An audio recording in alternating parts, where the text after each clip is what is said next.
What's up, everybody? Welcome back to this week's episode of the Tesla Geek Show. I'm Eli. And I'm Anwar Beck. We have a crazy episode for you guys today. The Nikola debacle continues, of course. The Lucid dream may be a reality. And, of course, the Tesla Geeks Battery Day predictions coming up. This week's episode of the Tesla Geek Show is brought to you by Evanex. At Evanex, you can get $10 off an order of $100 or more with the discount code TeslaGeeks. Go check them out because Evanex is the Tesla community's accessory store. Wow. Oh, wow. Oh, wow. Eli, dude, give us a recap here. What is going on with Nikola? It has turned into, I think that caption explains it all. You see the new graphic I just put up behind me. I actually think not only is the Nikola Badger, but the entire company is now in the progress of disintegrating. So, let's do a recap of the last week of Nikola Motors because, for a minute, things were looking up, and then they took a very deep, dark plunge. So, last week, Nikola Motors got to announce their OEM partner, which is GM.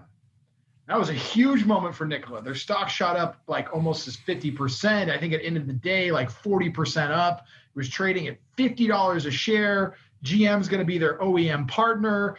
And that was huge news, right? To get validated like that by a big OEM company. But then when everyone started looking at it, it started producing more questions than answers. And that's that GM is not giving Nikola any money. But for in-kind services, GM is getting 11% of the stake in the company. So basically $2 billion in stock. $2 billion stake, dude, for doing nothing. For future services. But for today, doing nothing. Right. Yep. So where it started really getting questionable was this deal involved basically GM is going to make the Nikola Badger using GM hydrogen fuel cells, GM batteries, a bunch of GM components, meaning that Nikola is basically only providing a customer list and the body and body design.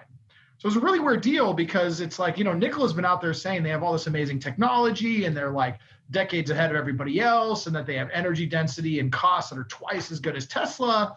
But then they do this deal with GM and all of a sudden they're abandoning their revolutionary tech and going to use GM's tech instead. Well, for all of us who have been criticizing Nikola, this was just confirmation that they never had any of the things that they said. And like Gally said, anytime you bring up Nikola, they're vaporware. So that seemed to kind of conclude that. So all of us were sitting on the sidelines speculating. And then a company, and I kid you not, the name of this company, you would think this is a joke. You would think sometimes reality is better than fiction. Totally. A company by the name of Hindenburg. I can't even talk about this part without laughing. A company by the name of Hindenburg released a 90-page expose research report, including even some proof with emails. They put a lot of work into this. And by the way, just for disclaimer, the company Hindenburg is a short seller. However, they released a massive 90-page paper basically calling Trevor Milton and Nikola a fraud and going point by point for 90 pages, making accusations of all the things that they claimed and then proof that they were lying. Well, that was a big 180. The stock immediately nosedived on this report. It fell 18%. Trevor Milton came out on Twitter on Thursday, I think it was, and said that, we're going to get a response. We're going to get back to you guys on this soon. I'll have a response within 24 hours. I just need a few words. It's all bullshit and all this. And then they lawyered up. And that's when the whole world was some of these claims are true. And one of the big ones that was the hanging point of this whole thing was this claim that when Nikola made this commercial showing their semi, they described it as the semi in motion. And the claim in the Hindenburg report was that the vehicle was actually just coasting down a hill, that they found this stretch of road that was just steep enough to create motion, but not steep enough that you could tell as the viewer. And as it turns out, after the weekend went by and the lawyers wrote their statement, that they were right. The vehicle was just coasting downhill. It wasn't a fully operational vehicle. And Nikola said, look, we didn't claim it was driving. We just said it was in motion. Dude, I'm speechless. Like I honestly don't even know where to go from here. Like they literally responded by saying, "You're right," right? Yeah, they did, and they had to because they were caught. And if they lied, it would be an SEC investigation, and whoever lied would be eventually facing prison time for that admission. But yeah, basically all of their rebuttals, they got very specific on what they answered, but they really couldn't contest the accusations being made against them in fact. They went in very specific details. They're like, well, this, and this. So one of the claims that Trevor has made multiple times is about how Nikola is producing their own hydrogen. And in the statement they just made, they're like, well, we have storage for hydrogen. We've ordered these parts to make hydrogen. They just ignore the part about how they're not actually producing hydrogen and never have produced their own hydrogen. This is crazy. Yeah.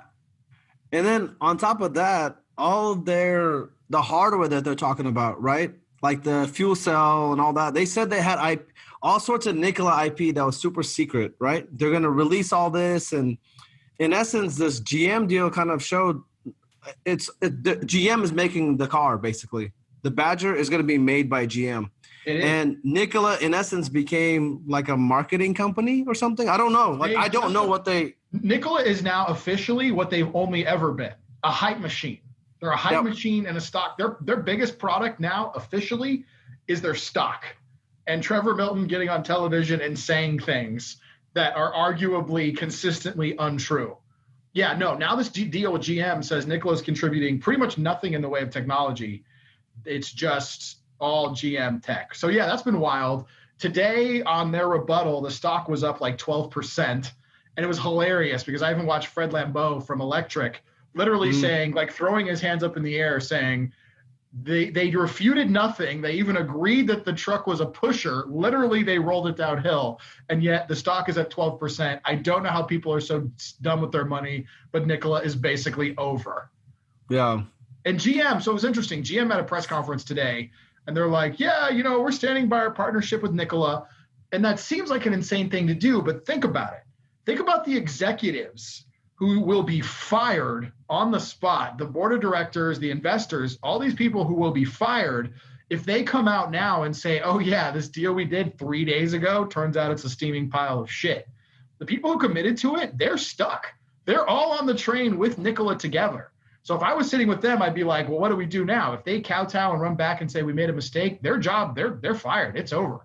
So I don't think GM's going to walk away from this anytime soon until they have to, because anybody who was involved with approving that deal will go down with that ship. So I think when people are wondering why GM hasn't bailed, I think it's because the people whose jobs are on the line, they don't want to lose their job. Dude, I don't think Mary Barra, the CEO of GM, is going to make it past 2020. No, like, they talked about this. This could be something that takes her down. Oh, huge. And this is going to happen quick, dude, because the crazy thing is, you and I, months ago, if you guys have been following this podcast, I don't know which episode it was, when we compared first on Tesla Geeks, we said, dude, this reeks of Elizabeth Holmes and Theranos. And when CNBC says the same thing, I'm just like, I was like dying laughing. The last couple of days, that's all they've been talking about, right? They're like, I was talking to ARK Invest as well, and they were like, we were talking a little bit about this stuff, and they were mentioning, hey, I don't know if you remember this or not, but before Theranos plummeted and like really like, everything kind of exploded in their face, they signed a massive deal with CVS or somebody. Walgreens. You remember this? Oh, Walgreens. Yeah. I just retweeted that clip on Twitter last night, and it's basically like, look, we have a partnership with Walgreens. Walgreens seen our tech. They know we're legit. Guess what? Walgreens clearly had never seen their tech because it didn't exist. Yep. And nonetheless, Walgreens had a partnership with them. You know what the beauty is? Thankfully, Theranos happened. Otherwise, we'd sound like nut jobs saying that Trevor Milton is a Theranos, because if it hadn't yet happened, people would say, oh, these companies couldn't be fooled. It's clearly happened before, and it's clearly happening again right now. And now, thanks to the report by Hindenburg, I still can't for it. I'm just like, I'm gonna have to edit in a video of the Hindenburg exploding, because that's literally what's happening to Trevor Milton right now. We all know that the gig is up. I think it's now just a matter of time. Yeah, dude, it's incredible. Let's talk a little bit about like some of the influencers on Twitter. I mean, if you guys follow Twitter closely, like these are a lot of our friends. Very good. Trevor Milton tried to kind of smooth things over with the Tesla community and what he thought were like Nikola haters, pro Elon group or whatever. I guess you can throw Elon in that group because I think we're both blocked by Trevor, aren't we? We are. In fact, it's funny. So he blocked me really early. And I actually never personally attacked him. I was just asking very critical questions. And he blocked me very early on, like 3 days. I think we started going after him like 2 days after they IPO'd. And by like day 5, I was blocked by him. And then like a week later, I was blocked by the company account, which I think he's running both of them. So actually later, about a month later, Joy, when he was talking about inviting people out, Joy was like, hey, why did you block Eli? Because like he wasn't saying offensive things. He was just asking super critical questions and you blocked him. And he gave this like multi-tweet response. But basically he said that my attacks were getting to him. My questions and my criticisms were upsetting him. And I'm like, I don't know what to say. Does like, does the truth hurt? It's like, oh my I never God. made it of him personal. I called out the shit that I was seeing and I wanted answers and he ran from them. We invited him on the podcast. So yeah, this week on social media. So Sean Mitchell actually did a live stream earlier today. Yeah, I saw that. Basically said, I watched it live as well. And I respect him for coming out and saying this. And he's like, look, Trevor seemed like a nice guy. He's like, I wanted to believe him. I didn't have any reason not to. And ultimately he's like, look, I guess I should have been more critical of them sooner. And now he's like, I'm done. He's like, I had 5 shares in the company, which by the way is like a few $100. Like it's not enough to sway Sean's opinion. Like he makes more than that a fraction of a real estate deal. So for anybody who's saying he's biased because he had 5 shares, get the fuck out of here. Sean was not biased by that. If anything, the whining and dining from Trevor Milton would have had more influence than owning 5 shares. Let's be real. But yeah, he came out and said, look, I guess like I should have been more critical. If you unsubscribe, no worries, but I'm done. I'm done with them. Like he's like, they've now shown that like we can't trust him. And as nice of a guy Trevor Milton is, he's completely untrustworthy. Yeah, with Sean Mitchell, I was kind of surprised because Sean is a very close friend of mine, and Eli as well. But Sean, to me, in the Tesla community, is this like the way I look at his content is he's very thorough.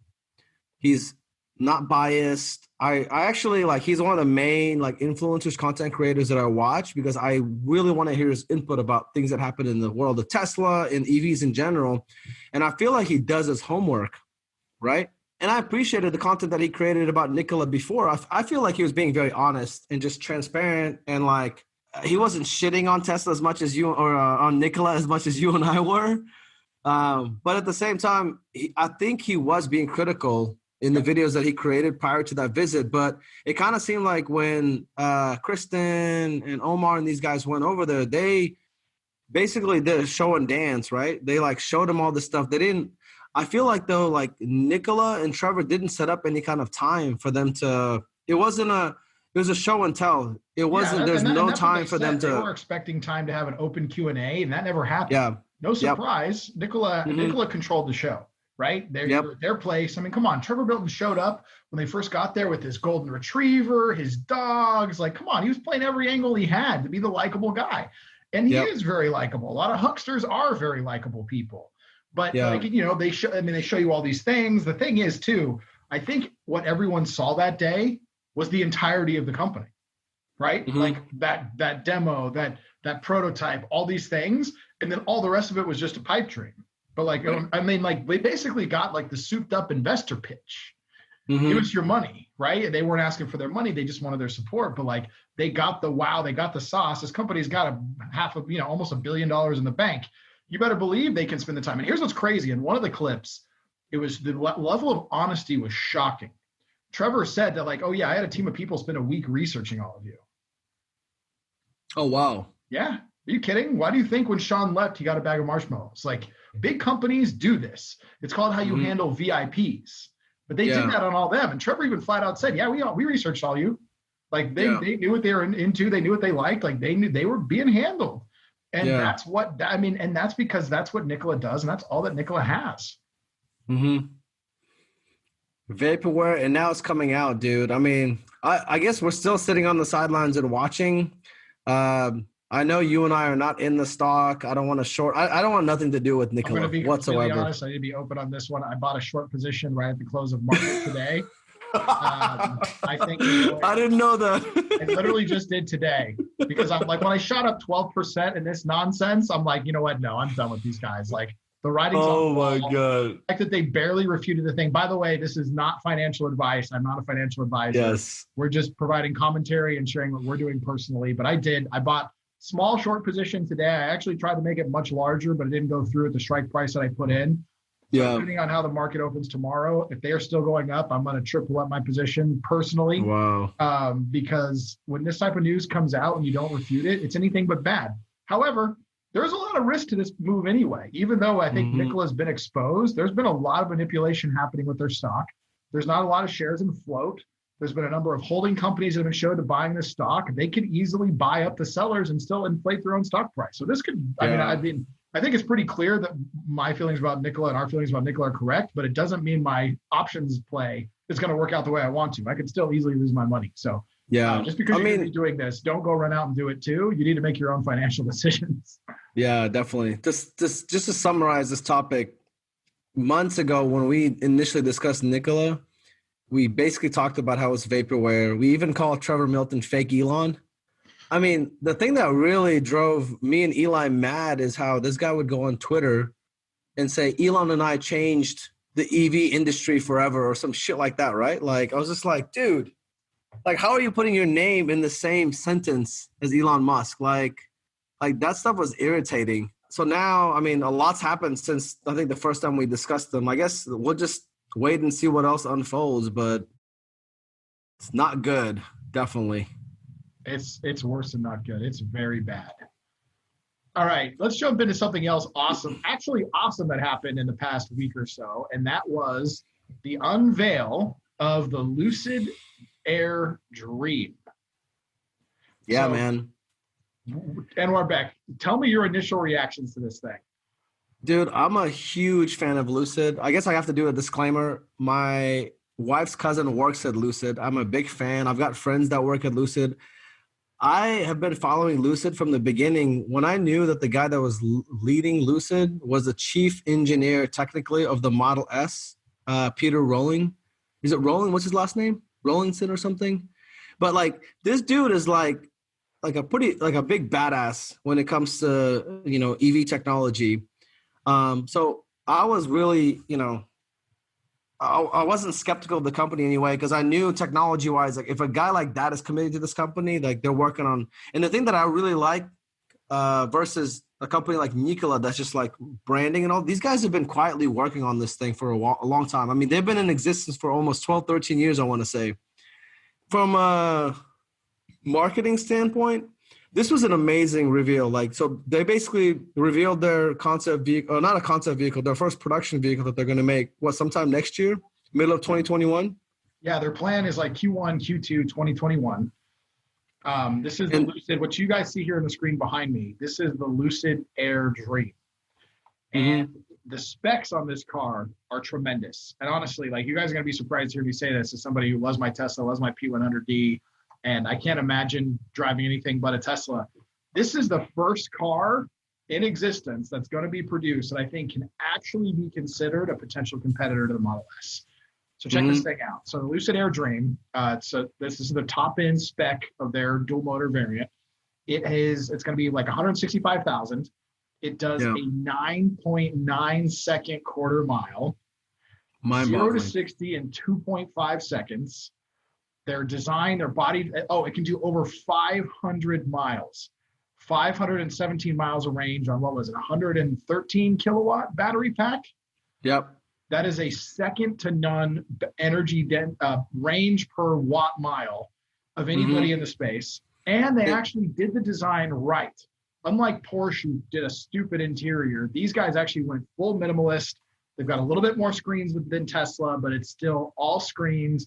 They did a glass roof that's like the Model X, but in a sedan where the glass goes all the way above you, even in the driver.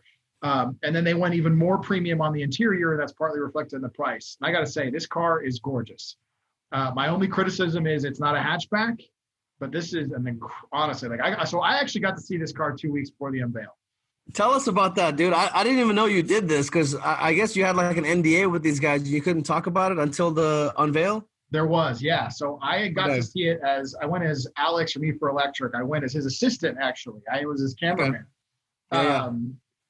And as a result, I got to get in the car. I got to get a tour of the factory and see how I'm making their batteries and all the cars they're working on. And I got to spend some time in the car and with the car and take some videos and photos of it. And man, I was like just sitting there like, oh my God, I can't wait to tell everybody about this. It's literally the first car I've ever been in since a Tesla that I was like, wow, this is impressive. And when you consider the guy who's their CTO, CEO, he came from Model S. He did some significant midpoint engineering on that vehicle.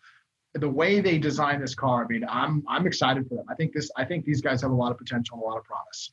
And for those around you watching, saying it's not in production yet, we know it's not in production, but it doesn't but honestly, I'd be shocked if this car doesn't get funded. That was the product. My favorite part of the presentation. The entire, I think it was about an hour long, is at the very end, the CEO, Peter, basically said he's told everybody at Lucid, we haven't done anything until we've shipped the first product to our customer. I love that. That solidified Lucid to me. I was like, yes, this is like the anti-Trevor, the anti-Nikola. He's like, we haven't done, I mean, they've been working. And the thing that's awesome about Lucid is that they're very tech focused, right? Like they're trying to, this isn't PR. It is a very beautiful looking car. You guys have probably seen images of the back of the vehicle. I mean, it looks like you're sitting in an airplane, like the seats lounge back. I mean, it is super, super fancy looking. The fact that the efficiency of the batteries, for instance, out of a 113 kilowatt hour battery, they can get over 500 miles of range. What is that? The Tesla, I think the most efficient car is the Model S, a little over 4 miles per kilowatt hour, right? Yep. They're around 4.6. The way they're achieving that is not only what they're doing with battery tech, but in the powertrain itself. Peter in the presentation mentioned how they're like cooling the powertrain, right? Did they talk about this actually when you were there in person? Maybe you can shed some detail on some of those what they're talking about. So they didn't go into more depth on it than what you guys saw at the unveiling. Okay. They did talk about some future plans of the company, but that's still embargo, that's still under NDA. But when it comes to the actual tech, what you saw in the unveiling is it. And it's basically where you got to really pay attention to is what they've done with the motors and the aerodynamics of the car. It has even a lower drag coefficient than the Model S. Yeah. And when you look at them as a company, their background first, before making cars, is actually making batteries for Formula E.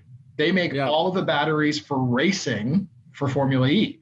So they come, like their initial focus of the company was that, and then they went into, okay, we want to make a super high performance car. And that's now what they're doing. So they have like they came from the right place for somebody who's going to make a performance EV. And what they're doing with their dual motor car, a 9.9 quarter mile. I mean, they crossed the line at a quarter mile with like 144 miles an hour. It's insane. Jesus. This is smashing on McLaren F1, souped up McLarens. This is next level madness. And yeah, it's at $165,000 price point, but I just want to remind everyone in the Tesla community, a year and 4 months ago, the P100D was still a $175,000 car. Yep. It was only when they released the Raven in April that it came down to like 130 something. And then ultimately the 99,000, like it became a few months later. But like a year and a half ago, the P100D was a $175,000 car. And it's not insane that Lucid is starting at the higher price point. And they're going more premium on the interior of luxury. I kind of see Lucid as like the Mercedes of electric vehicles. Yep. So yeah, and not even Mercedes. It's even like the Maybach, right? Maybach is, you know what I'm talking about? That crazy Mercedes that you get driven in and that kind of stuff. This is that equivalent, especially the top end, the Dream Edition one. That one is definitely the one that starts at 170. I'm assuming you're lounging back in this thing, airplane seat style. I mean, this is definitely a car that you get driven in. Yeah, and that's something interesting I learned about. So that version is actually more for the Europe market, because in Europe, people still have chauffeurs versus in the US, even wealthy people, they don't really have chauffeurs so much. They drive themselves. But in Europe, the chauffeur thing is still a big deal. So that super like lounge back, like the spa seat with the screen, that's actually for the Europe market. Yeah. When we go to San Francisco next week, we'll have to see if we can. I haven't seen the Lucid Air in person, so maybe we can make some phone calls. And I mean, you saw it in person, right? I did. I sat in it. Yeah, but maybe we can get a ride. Did you guys do a test ride or no? Alex got to go do all that separate from me, and he actually got to go to their drag strip day when they set the records. And did that 9 time. He was there for that. Yeah, but he's like, "You're never gonna believe where I am right now." And I was like, "I hate you. I want to be there." It's like, but no, I didn't get to. So maybe if we can make that happen, that'd be phenomenal. That would be amazing. I heard a rumor that this happened September 9th, right? Somebody was asking Peter, did they slow down the 0 to 60 or the quarter mile time so it was 9.9, so it matched up with the date of the reveal? The quarter mile time was 9.9 seconds, and the reveal was September 9th. That is correct. Now, I did hear rumor that they actually did the quarter mile run with the windows down, which, by the way, would slow the car down. So I have a feeling it may actually, in full production, go even faster. Wow. Yeah, dude, that's unbelievable. And I believe the performance version is over 1,000 horsepower as well, right? Yep. Dude, that's a monster. That's a 5-person sedan, luxury sedan, doing a quarter mile in 8.8 seconds, over 1,000 horsepower, 9.9. And I live in Austin. I could drive to Houston and back and not have to charge. Like, that's incredible. Yeah, the range is just stunning. I have over 300 miles, and I very rarely, does that impact my life or ever even need to use all that? Can't imagine having 500. That's just absurd. Mm-hmm. Dude, I do real estate, and the other day I drove more than so I've got a standard range plus Model 3. So the EPA rated range on my car is 250, as you guys know. I drove I'm talking 45 minutes south of Austin, then 45 minutes north, and then my business partner Matt and I had some clients that we drove around. We showed them 6-7 properties all over Austin, and even then that was enough. And that's 250 miles. So I can't imagine, I don't think I can physically drive 500 miles in one day. Definitely not around the city. And I'll say I've done it in one day, but never in straight without stopping. And that's going from here to LA. I stop a couple times to eat, go to the bathroom, grab a drink, whatever. But dude, that's forever. Yeah. All right. Before we switch to the next topic, I'll talk about one thing that really surprised me. There you go. We know what the big thing going on next week is. But one thing that the most shocked me about the unveil, I think the only thing that I wasn't expecting, I was a little bit from a marketing standpoint for Lucid, I was disappointed that I watched a live stream on Twitter and nobody was watching it, dude. There's a couple hundred people, because I feel like they gave away all the information before the event ever happened. The only thing that I didn't anticipate, I guess I could have predicted it, was the bi-directional charging. The example that they showed where the Lucid Air could charge your house or take charge from the house. I thought that was really neat. Yeah, I agree. I thought it was kind of a mistake that they released the quarter mile time ahead of time. It kind of took away some of the hype from the event. Yeah. I'm not sure why they did that. Because you save it all for the event, and then people are on Twitter afterwards, all simultaneously being like, "Oh my God, did you see this? Did you see that?" The 9.9, the wad was already shot, right? Yep. And then the range, over 500 miles of range, everything we knew about we literally knew everything in that presentation. The only thing that seemed a little bit cheesy to me is that towards the end, they basically copy and pasted everything Tesla's doing. They showed their version of the power wall and the commercial charging and all that kind of stuff. I don't know where Lucid's going to take that. That would kind of be my only negative. I loved most of the presentation. I watched it. I enjoyed it. But towards the end, I was you just you're you know how Elon put copycat for Jeff Bezos? It's kind of like that. They're just copying Tesla at this point. I think for those aspects, everyone's going to be, because Tesla got a head start on the energy business 2.0. I don't think there's a way to do it and not be copying, right? Yeah, I guess that's true. So transitioning to the biggest event happening. So Lucid had all these amazing things to present, and I think Elon will give them a full week to enjoy the glory. We know what's happening. September 22nd is the annual shareholders meeting in Battery Day in San Francisco. Eli, you're going to be going to it, I heard. Wow. So I can't believe it. Late last night, an invite came through, and I got confirmation this morning. I'm going. I've got my. That's amazing, dude. It's happening. I didn't think it was going to happen, man. I hope I'm not going alone at this moment. It's we only have one of the Tesla geeks. Dude, the golden tickets are still going around, I heard. Maybe I'll get lucky this week. Who knows? Dude, I hope so. But There's a lot of hype in the air. That's kind of when the Lucid presentation ended, I was like, well, enjoy it for like 2 weeks until Elon puts the smackdown September 22nd. I don't know what they're going to announce, but Elon's not going to sit pretty with another company claiming they've got the highest range car. They've got the fastest vehicle as well. Like, definitely this is eating at him. I'm sure he can't wait to present things. Let's jump into our predictions, because I want to start with one I made even before Lucid even released their numbers in their car, which is, I believe my prediction, one of my big predictions, is that at the Investor Day and or Battery Day, because they're all tied together, at one of those two events, they're going to announce that the Model S Plaid is now in production. It is available for order, and my prediction is the fully spec version is going to be $150K. What kind of range and speed are we talking about? So Elon has said previously that Plaid is actually going to hurt range but it's focused all on power and performance.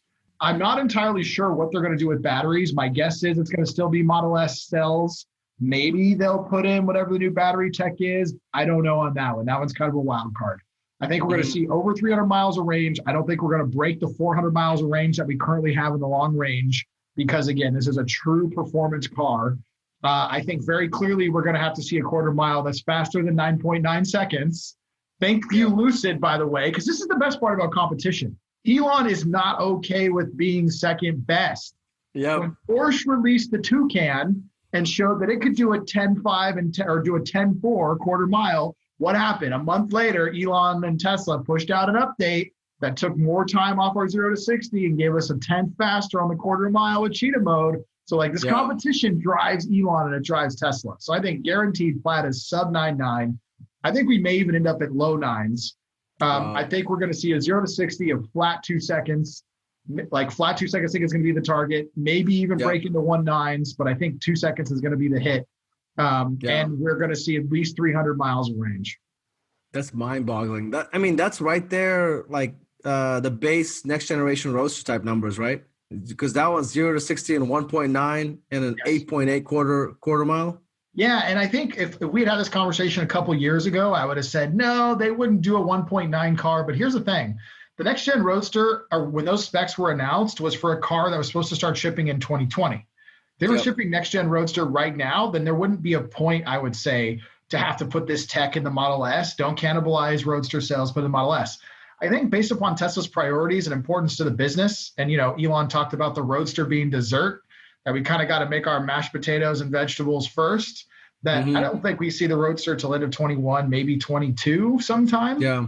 And now that other competition is out there and they're putting tech into these, sedans that's going to beat the Raven for sure, that they're going to have to put more power into Plaid than I think was planned back in 2017 when they announced the Plaid powertrain. So I think for sure we're going to see a 2 second or sub 2 second.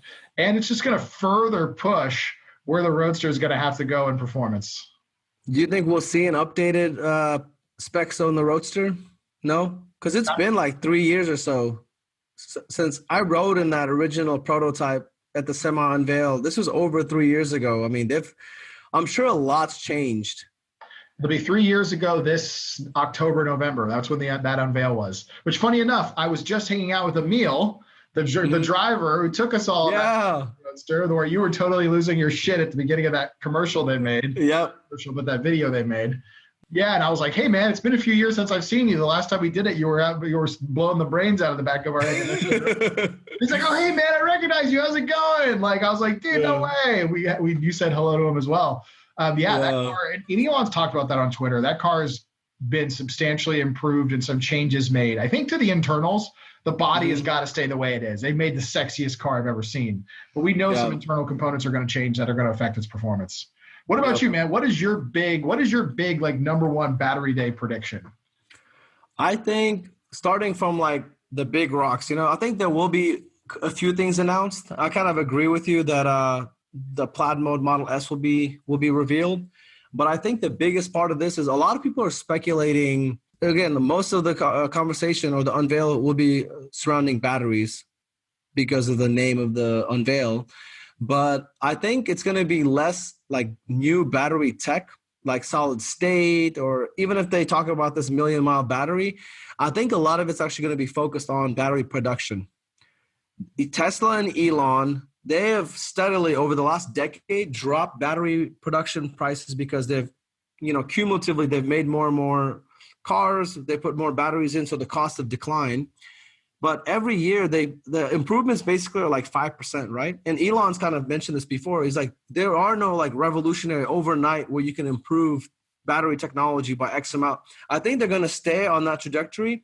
But I think the big unveil or the revelation, the major thing is going to be around the production of these batteries. He mentioned that there in San Francisco, they have a battery production line, right? My big prediction is that Tesla and Elon have figured out a faster, cheaper way of producing batteries in-house with no Panasonic, no JV, like all 100% Tesla in-house type production. I think that pilot line in California is the first real life version of that pilot line will be here in my backyard in Austin, Texas at Giga Texas. So my prediction, if you look proportionally, the land that they bought in Austin, Giga Texas land to the 2,200 acres, I saw somewhere on Twitter, somebody put like proportionally all the land that they own, Giga Shanghai, Berlin, and all the other, like the Fremont factory. If you combine the acreage of all the other land, it doesn't add up to what Tesla bought in Austin. So I don't think what they're doing in Austin is simply a gigafactory. I think Elon is planning on building a massive battery production plant in addition to producing Cybertruck, Model 3, Model Y for the East Coast and all that, and Tesla Semi. The reason I believe that is he's already announced that Tesla Semi is going to be made in Texas. Tesla Semi is like putting 10 to 20 equivalent of Model S's into one vehicle, right? So he's going to need to do a major ramp of battery production. So I think that's actually going to be the big announcement. So what I'm saying is, Elon's not going to come out and say, I figured out this revolutionary solid state thing that's now going to give us 1,000-mile battery. Or longevity wise, maybe they'll talk about the 1,000,000-mile battery because that's more dependent on putting the right type of elements in there and kind of like how you put the battery together for the longevity. But I think the big thing is going to be they figured out some sort of new way to produce and in a cheaper way. And they're going to announce that in addition to what they have going on with Panasonic, the JV at Giga Nevada, they're about to put 3 or 4 times the battery capacity in Texas at Giga Texas. I think that's going to be the big, massive announcement next week. So what do you think we're going to see in the way of energy density, right? Because there's a lot of speculation that we're going to see an energy density increase. Do you think there's going to be one? And if so, what do you think that's going to be? I think it'll be very minimal, dude. They incrementally improve things. The reason that the Model S has gone over 400 miles for a 100 kilowatt hour battery is not just what's battery technology, right? It's a holistic approach. It's them making the powertrain more efficient, right? The AC system, like I think what they've got going on with Model 3 and Model Y with the octo valve and all that, it's going to be addition, the small incremental changes of efficiency that add up to a big thing. I really don't think next week we're going to go there and he's going to blow our socks off by saying that efficiency is doubled. No, and I think doubling efficiency would be crazy. So my prediction on this front is a 20 to 30% increase in density with whatever the new cells they're making as a result of the technologies they brought on with Maxwell and others. But I could be wrong. It could be what you said. It could be that they're now producing their own batteries, which for the arc of the company would be absolutely game changing, especially if even if they're able to do the same density just exponentially or just substantially cheaper. That is a game-changing play for the company. So we'll see. Yours is actually the first prediction I've heard that this isn't about density; it's about production. Mm-hmm. So it sounds like so the Model S and X are still on the old 18650 cells, right? And the Model 3 and Model Y are on the 2170 cells. So are you thinking Model S and X will get an upgraded, something better than what Model 3 and Y have? So I don't think the form factor matters, and Elon's talked about that before. It has to do with the chemistry and all those other things and the management going into it. I am predicting that the changes are going to come only to the new lines of vehicles, meaning Plaid Model S, potentially an X, Roadster when that happens, but more importantly in the short range, Cybertruck and Semi, because they got a lot more capacity of batteries they've got to produce for these new vehicles. And these new vehicles are going to require a large amount of power due to their weight and their promised range. We're talking 500-mile range Cybertruck. We're talking 500-mile range semi, which is supposed to be able to tow 80 tons. I think that's where the new battery technology is going to be deployed. I do not expect it to appear in the Model 3 or Model Y. Doesn't seem necessary. They're selling the hell out of those cars. They have plenty of range for the price point. I don't see it being necessary for the Raven S or X. They get 400 miles of range. But whatever's coming with Plaid, my guess is if it goes into one of the existing bodies, it'll be the new version of them. So any other predictions? So I've heard speculation about the new, updated design of S, X potentially, but definitely S. I mean, if it's going to happen in the next few years or ever, I don't know. Now seems like a good time. I've heard some rumors from some folks inside that some things have been changing on the line, but I've heard these rumors before. We've heard these rumors for years. So it could be something, it could be nothing. Now might be a good time to do it. I mean, if they're going to really wow people, at this point, that's what it's going to take to really boost sales of the S. They're going to have to change the car. If you're going to get your existing owners to feel like they have to upgrade, you got to change the car. So I'm interested to see what comes out of that. I think that's a potential, but I'm not necessarily calling that shot. I agree. I think there's a 80% chance that S and X get a refresh of some sort. And I don't think it's only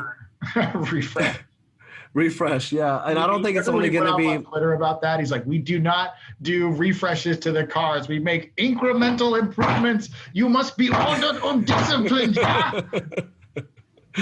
Yeah. And I've got a feeling that the interior of the S and X are going to get a bigger refresh than what we're expecting, which I think will be a good thing. I think so. I think the interior could I think there's absolutely some things they can do with the interior. There's a number of new technologies they brought in the 3 and Y that the S and X doesn't have. So I think there's a lot of things that they can do. And I would be excited for them to update it. I think it's time. Definitely for the interior. So we're recording on a Monday, and like our friend Gally from Hyperchange, I'm going to ask you a Moonshot Monday question. What would you wish that Elon announced? I think what we talked about, these are most likely, I mean, they'd be massive things for Battery Day, but what if Elon pulled a Steve Jobs, I got one more surprise, what would you think would be some sort of Moonshot Monday type announcement that Tesla or Elon would announce that would just blow people away? That in Q4, Tesla is launching an app store, and they're going to be partnering with developers to start making sellable apps. Oh my God, that would be amazing. Yeah, if that is on an accelerated timeline, I think what that would mean for the company's fundamentals and financials, and forever drive home and prove to the fact that Tesla is not an automotive company, they're a technology company that happens to sell automobiles. I think that would be stunning, and I think what that would do for all of our stock positions would be absolutely glorious. I think it's a guaranteed fact that type of thing is coming, but if they were to move that into the pipeline now, I think we would see a huge return. Here's my Moonshot Monday prediction. What you got? That none of us are focused on this because we know it sounds like this is more of a hardware presentation.